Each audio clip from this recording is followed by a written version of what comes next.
perspective. So our next speaker, Professor Iracema Leroi, is Professor of Geriatric Psychiatry at Trinity College Dublin, Director of the Global Brain Health Institute, and a consultant geriatric psychiatrist at St James's Hospital. And today, Professor Leroi will explore how hearing, vision, and cognition intersect and why that matters.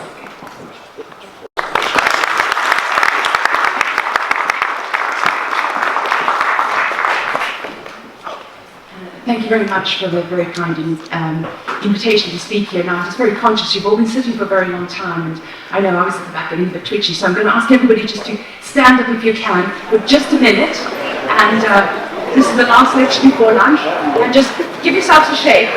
Shake, stretch out, move your shoulders, get going. All right, all good, all good. Okay, and let's put it down, please. Good. Okay, promise, last lecture before lunch. And I've been asked to, if somebody cuts me off at the right time so that I won't go into your lunch.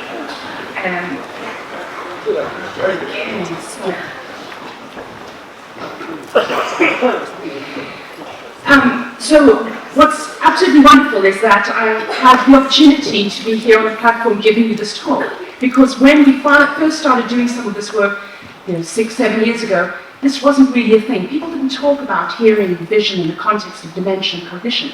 And now it's become a whole field, sensory cognitive health, and given a place at a conference like this. So I think that's absolutely amazing to think how we've kind of centered this sensory cognitive health right onto the main stage. So I hope we can keep moving forward in our understanding of these interactions. So what I hope by the end of this session, our learning outcomes, will be, first of all, to understand how common hearing and vision impairment is in people living with dementia, and also the impact of age-related hearing and vision loss in older adults. A little bit of an explanation about the association between the sensory impairments and cognitive decline, how are those things linked? Identifying the risk factors and mechanisms. And finally, I'll share with you 3 clinical trials, which are all slightly different. One of them looking at the risk and adapting the risk of hearing impairment for dementia prevention, and the other one for people already living with dementia, thinking about whether hearing and vision rehabilitation can be helpful. So looking at kind of 2 sides of the spectrum there. So with that in mind, I think everybody will be very aware that, of course, hearing loss affects more than 2/3 of people over the age of 70, so that's a lot of people. Likewise, vision impairments, nearly more people, but particularly about 20% might have remedial vision impairments. And the big challenge, of course, is that these things often coexist. In other words, people rarely have just hearing impairment or just vision impairment, but very often they coexist. And then if you add in cognition or cognitive impairment, you've got a triad of difficulties that you need to address. So what are some of the links between hearing and vision and dementia? So first of all, there's a growing body of evidence suggesting that sensory impairment links not only to cognitive decline, but also dementia risk. Now those are slightly different things.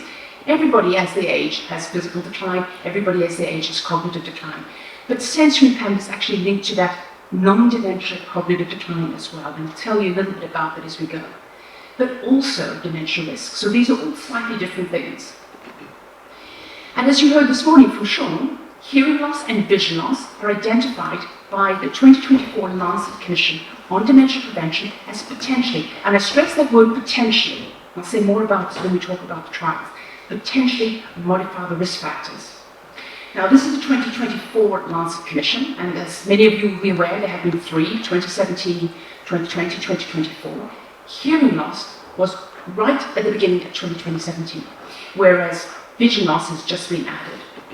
Now, I think what probably everybody here appreciates that this whole idea of modify the risk factors, dementia prevention, is really relatively new. Before 2017, with the Lancet Commission, we didn't actually talk much about it. So that really marks a huge paradigm shift.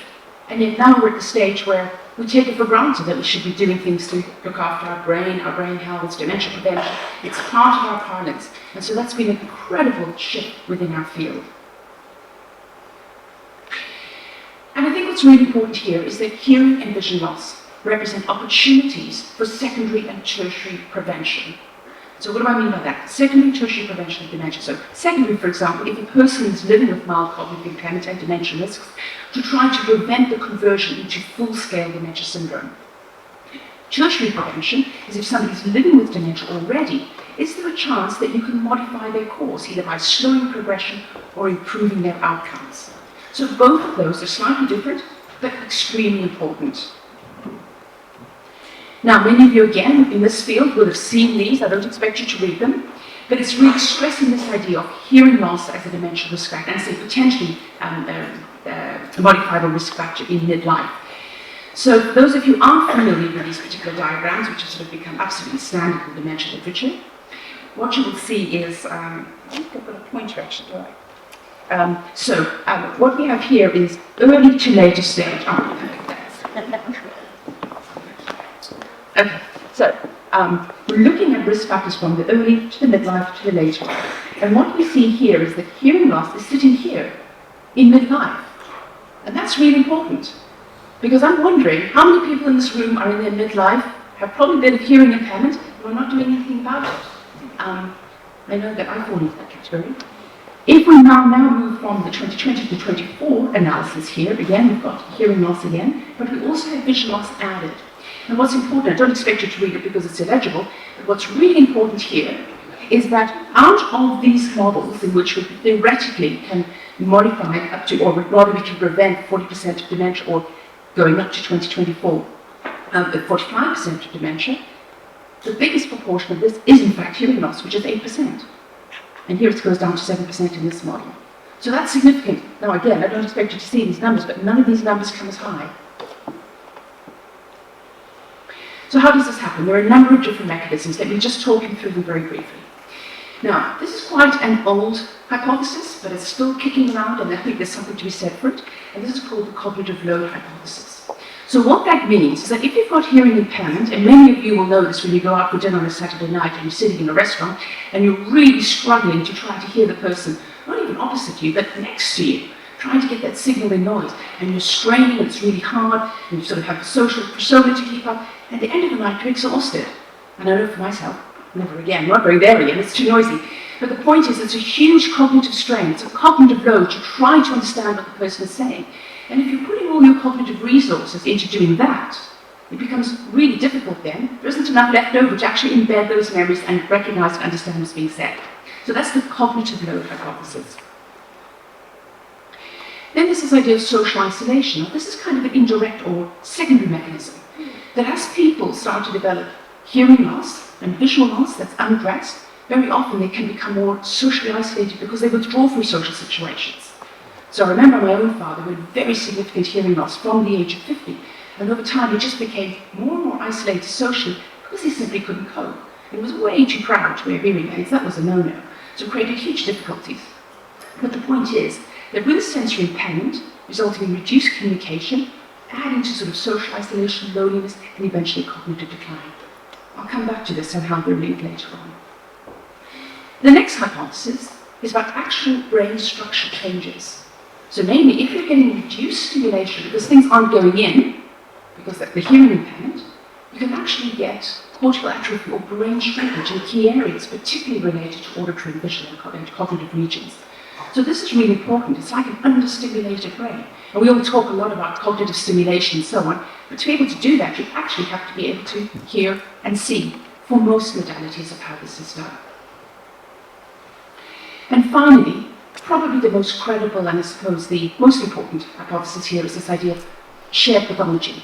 In other words, that there's a final common pathway which manifests in degenerative conditions like aging-related hearing impairment or aging-related cognitive impairment leading to dementia. And this is whereby you've got the gremlins in the machine, and they're common to all of these things. So, for example, vascular disease is going to be an increased risk factor for dementia, but it's also a risk factor for hearing impairment and vision impairment, for example. So the same kind of factors push all of these processes together, and they travel together and then interlink. And that's the shared pathology hypothesis. Okay, so let me just go back to this picture, and again, and what I'm going to add here is I talked about the hearing loss up here in midlife, but then let's go to later life. This is about social isolation. And how do these things interact? So I'm just going to share some data because I think you might find this interesting. So this is a study that we did as part of a broader body of work called SenseCog. And we looked at data from ELSA, which is the English Longitudinal Study of Aging. Now, many of you will be familiar with TILDA, which is exactly the same here in Ireland. This is a longitudinal study of aging following cohorts of people, a cohort of people over multiple waves over multiple years, so many thousands of people. And what we wanted to do was to test the hypothesis that knowing that hearing impairment is very likely linked to cognitive impairment, knowing that loneliness and cognitive impairment are linked, social isolation and cognitive impairment are linked, does hearing impairment also work indirectly through loneliness or social isolation to impact on cognitive impairment? And that's an important question. I'll tell you why in a minute. So we did some various experiments and so on. I won't go through the details of how the statistics worked. The key thing is that if you can see an asterisk, a little bit small, but if you can see it, that means there's a significant and important association. What we found that, yes, as expected, hearing loss and episodic memory were indeed linked. Worse hearing, worse memory. And in fact, we found loneliness and memory, yes, more lonely, worse memory. Social isolation and memory, absolutely. But what we also found was that hearing loss works through loneliness as an indirect pathway to worse memory and likewise to social isolation. So why is this important? Well, it's important to try to understand how these different risk factors overlap and interlink. And that's one of the kind of the limitations of the Lancet model, is that all of these risk factors are kind of considered in isolation. But that's not realistic, because they're all either synergistic or they're additive, and we need to really understand what those relationships are, because then you can address multiple things at one time. So, for example, here, if you have a person who's developed hearing loss and they're isolated, and you fix the hearing loss or you address it with hearing aids, but you're not doing anything about the social isolation, you're not going to get the outcomes that you want. In other words, you've got to think about, social networks, social re-socialization, and so on, realizing the interlinks between these factors. Okay, let's now talk about living with dementia and how common hearing loss is. Now, this is a pie chart that I've been using in many talks for a long time because I think it's hugely impactful. This was done by a colleague of mine in Manchester, Harry Allen, who's long since retired, 2003. That's a long time ago. And what he found is in the memory clinic that he was running in Manchester, he looked at hearing impairment or hearing status in all the people coming to the memory clinic. And what he found, sure enough, 80% of people had undetected, unaddressed hearing loss. 80% of the people coming to the memory clinic. Astonishing. Gosh, they didn't know how to do things back then in 2003. But guess what? We redid this in our clinic now, and we found exactly the same. Things haven't changed. And I would bet that in most memory clinics around the country, this is the case, because people aren't picking this up. And the point is that as people live with dementia, very often they access less and less care, and things like hearing loss, for example, or addressing hearing impairment go by the wayside. So really important to consider this. What about vision? Now, when I first started doing some of this work with colleagues in India, they said, oh yes, we're interested in looking at hearing loss, but actually we're not interested in vision. All the people wear glasses. Okay, fair enough, they do. However, there is some important information that can guide our thinking here. These data are from the PROVIDE study, which again is becoming dated, but I think extremely important. It was a landmark study in the UK that was cross-sectional and looked at people living with dementia in various kinds of settings. And what they found is that maybe a quarter of people had unaddressed vision impairment, and of that group, this is in spite of everybody wearing glasses as they do, but in spite of that, 2/3 of that group were correctable with correct prescriptions of glasses, not any glasses, but correct prescriptions, and cataract surgery. So entirely reversible, and not particularly expensive, and not particularly invasive. So you could change somebody's status in very simple ways. Okay, so does it matter? Does it matter that 80% of people coming to memory clinics have undetected and unaddressed hearing loss? Does it matter that a quarter of people living in the community with dementia have unaddressed vision difficulties? Well, I think you can all agree that it probably does. I've already mentioned about social isolation, which is absolutely critical, and of course occurs anyway with somebody developing cognitive impairment. I will add also that applies to care partners as well, not just the person living with dementia. We know that it can lead to greater healthcare utilisation, in other words, using more resources, which is important for the person themselves, but also for society as a whole. Evidence to suggest that there is more rapid cognitive and functional decline, so people go down the trajectory much faster with then these simple, relatively simple things not unaddressed. Increased prevalence and emergence of neuropsychiatric symptoms. So people here will be familiar with what I mean by neuropsychiatric symptoms. That can be depression, hallucinations, delusions, agitation, aggression, and so on. Higher risk of developing these with hearing and vision impairment. And the corollary of that is that often people can end up having to take antipsychotic medications, often overprescribed, because of behaviour change, which, as we know, increases morbidity and mortality in people with dementia. And we can go back to the source. Had we fixed the hearing and vision impairment, we might not have ended up on these potentially life-threatening medications. As I said, depression, a very strong literature on that. Communication barriers, basic quality of life and right to communicate can be impacted here. And now let's bring the carer back into the story, leading to greater dependency, carer burnout, carer strain. So, the next bit, let's ask the key question. Will correcting hearing and or vision loss improve outcomes? So I think we're pretty strong on the theoretical basis. There's a lot of evidence to suggest these changes. But if we actually do something, does it make a difference? Those are two very different things. We cannot always take for granted that if we fix a risk factor, the desired outcomes are going to be there. And again, what are those outcomes?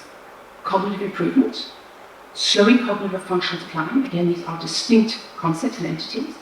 Or generally improving outcomes. And outcomes is a whole big bag of different outcomes that might be of interest. It's not just cognition, is your memory better, but it could be well-being, quality of life, carer strain, carer stress, all these kinds of things, behavioural disturbance. So many questions to be asking around this particular core question. So let me now introduce you to an absolute landmark study that has started to address this, and I say started because it's a very, very difficult field to work in. And this is the ACHIEVE study. Now, why is this difficult? Seems simple. Get a bunch of people, some with hearing loss and cognitive impairment, some with cognitive impairment without hearing loss, and you give this group hearing aids and the other group not. Well, what's the problem there? Well, if you detect somebody's hearing impairment, you're ethically obliged to offer hearing aids. So how do you run a placebo-controlled randomized trial? Really, really difficult. And this is one of the reasons why this field is lagging behind. Because giving a person a sham hearing aid is absolutely unethical. So, how do we do this? There's a number of ways people have gotten around it, and it's getting a lot more clever because now with various kinds of computer modeling and so on, you can do these sorts of things. But previously, you couldn't. And most of the data come from comparing those who accepted the hearing aids versus those who didn't.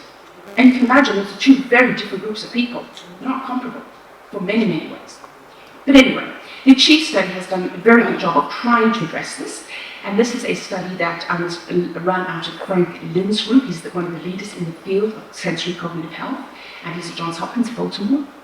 A very large scale, what we call a definitive trial. In other words, if you get the answer, you're probably right. Nearly 1,000 adults between 17 and 84 with untreated hearing loss. Even finding that number of people is shocking, isn't it? And so they did a hearing intervention, which was an audiologist with hearing aids, versus a health education control, finding out about hearing loss and so on. And there's ways that they manage the ethical issues. And so what they found was that in part of the group, not the entire group that got the intervention, a high-risk subgroup, and they found that hearing interventions slowed cognitive decline by 48% over 3 years. Pretty compelling. And it was sort of, badged as a landmark study, which indeed it is. However, just be aware that this was a subgroup, and it was a subgroup that already had some MCI in a mild cognitive impairment. They were well on their way to developing dementia, but also they had a lot of cardiovascular, cerebrovascular risk factors, like hypertension, diabetes, and so on. So how specific the intervention was, in terms of the cognition, wasn't clear. It was likely going through an indirect pathway of improving various risk factors. So that's just something to keep in mind, that really important finding, really important kind of signal, but not entirely clear for the general population. Then there's also the CLEVER trial. So the CLEVER trial is taking place in India, very, very similar. It's vision rehabilitation in older adults with vision impairment and mild cognitive impairment. So very similar to the ACHIEVE, which was just for hearing aids. The interventions here are glasses, cataract surgery, and low vision aids. And now this is still a study that's ongoing, but very similar size to ACHIEVE. And what they found initially is that functional vision and independence has improved on providing vision aids. What we still don't know, there's findings about cognitive endpoints, but that's pending. But I think, again, it's a landmark study to help us understand, do interventions make a difference to the risk factors? Okay, so for the last bit, I'm just going to introduce you to the SenseCog program. And within that, there is another trial that I'll tell you about. But first, let me just give you a couple of other findings from this program that I led for about 7 years, a large-scale, multi-country European funded program looking at hearing and vision in the context of dementia. So if you remember at the very beginning of the talk, I made the distinction between cognitive impairment and age-related expected cognitive loss, so cognitive decline.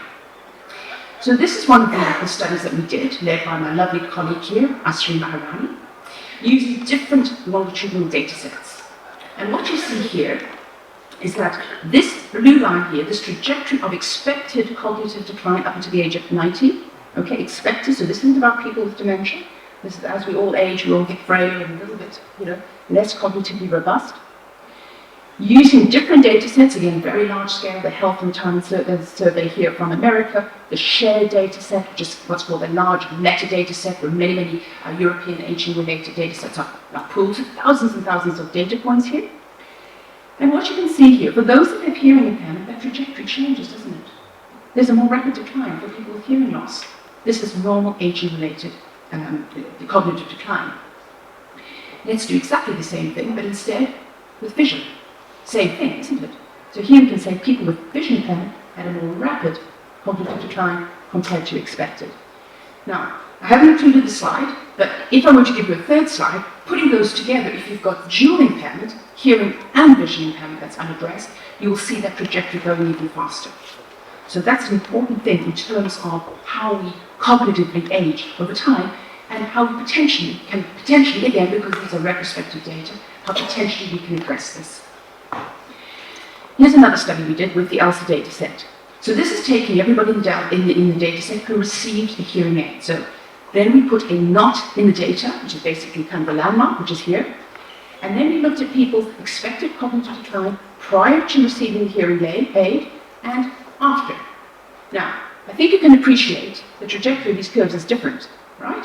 So you've got a bit of attenuation here. It doesn't look like much, but actually it's statistically significant. And in research, anything that's statistically significant you get really excited about, whether it's meaningful or not. But the point is, we can see here an important indicator.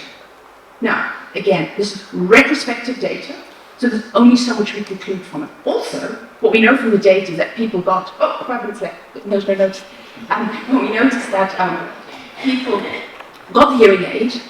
What we don't know is whether they kept using it, right? So there's a huge limitation there. So what we thought, well, okay, how can we guarantee that the intervention actually was persisting? And so we thought, let's do it with cataract surgery. And we did the same thing. So here, with cataract surgery, which you cannot reverse, again, you can see that there's a slowing of cognitive decline before and after the cataract surgery. Okay? So, and I'm going to move pretty quickly through these because I've only got 5 minutes. I said I'd tell you about another trial. This is called the SenseCog trial. And this is asking the question, not about slowing decline, but whether hearing and vision rehabilitation in people already with dementia, living with mild to moderate dementia, will it improve quality of life? So again, many outcomes we can look at, but that's a very important one in people living with dementia. And we did this across 5 different countries with 251 diehards. It's a big sample size, so people with dementia and their care partners living at home. We screened them for hearing and vision using these various devices, which are already outdated.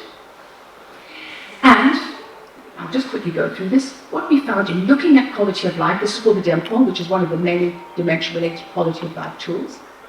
We found that in 36 weeks after this intervention of improving hearing and vision with the support of a sensory therapist at home, with the involvement of the care partner, the quality of life improved a little bit, but it wasn't statistically significant. So again, from the research side, it doesn't mean anything. This is actually not true, and I'll tell you why. First of all, because at 18 weeks, we did find that significant improvement. Now that suggests that possibly that the effect is close to the time when the added benefit of the sensory therapist supporting the hearing and vision aids came into play, rather than going forward. But there's other elements as well. I sort of won't go into the fact that this was the middle of COVID and everything had to change, but that's a small detail. I don't expect you to read this, but again, thinking about the impact, you heard from our previous speaker about the importance of qualitative feedback. And what we see here, that people's reports, which we could not necessarily capture in our scales quantitatively, suggested there was increased self-efficacy, increased knowledge and awareness about their condition, acceptance, improved socialization, and improved cognitive ability, as well as care partner work, which is right on the bottom here. So very, very rich feedback from people saying that actually this did make a difference, even though we can't really capture it that well on our quantitative scales. I'm going to end there in the interest of time, but just to really draw your attention to this final study in the SenseCog program, which we've just completed, called SenseCog Residential Care. And this is done here in Ireland. It's a pilot study funded by the HRB. And I'm going to, I see Laura, she's hovering there.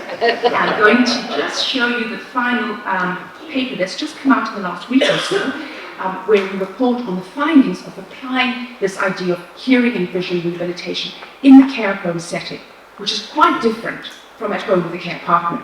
And I'm also going to end by pointing out, I don't know if you can see that, so there's a number of people here that you might recognize their names. So people from the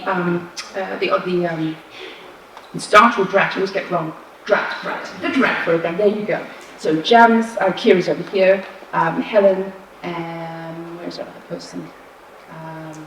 Brenda, she's somewhere in here as well. There she is, Brenda. Okay. So again, our previous speaker talked about the importance of people's involvement in research to drive what we're doing, and here's an example of how they absolutely shape this particular project that has just come out now. So I'm finished there. Thank you very much.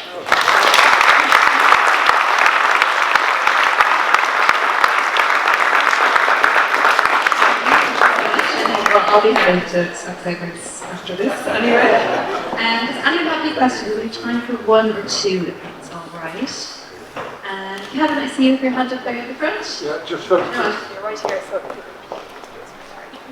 Thanks for this evening. Just very quickly, I first-hand know the benefits of getting your hearing aids in. It's changed my life. The quick one question I have is, the research on sight, is that as advanced as the research on hearing? Because a retinal scan, because of diabetes, comes back clear. Then you get all the checks on your eyesight, and the actual eyes themselves are perfect. But I've been told, I don't know whether you know about it or not, a thing called jowing, and is there research on it? Like, we can talk about it after, but has it come that far? When everything is clear, but there's still a problem that you need glasses in the morning at 11 o'clock and you don't need them at 2 o'clock, but your eyes are okay. Kevin, thanks for the question. I didn't fully hear it, the sound isn't entirely clear, so it's not there initially. But anyway, the bottom line is... You come to Spectators with me. Exactly. The bottom line is you're asking whether the kind of research in sensory cognitive health is advancing vision and hearing. Yeah. It's such a huge field at the moment because there's also the whole element I haven't talked about, which is hearing and vision as biomarkers. And that's a very interesting area as well. In other words, retinal changes, for example, as biomarkers to detect cognitive change. Now that's much more advanced than in hearing. We're now starting to look at in hearing profiles that might indicate cognitive change, which is a whole field. On the intervention side, like, for example, the ACHIEVE study is way ahead of the CLEVER study, for example. So it just depends on which element you're looking at. I hope that helps. But yeah, again, it's a growing and very robust field. Okay, so I think then we will move to lunchtime. There are a couple of refreshments outside, so please go and enjoy them. Stretch your legs, say hello to our exhibitors, they're all local services, and do get some sunlight if there is some.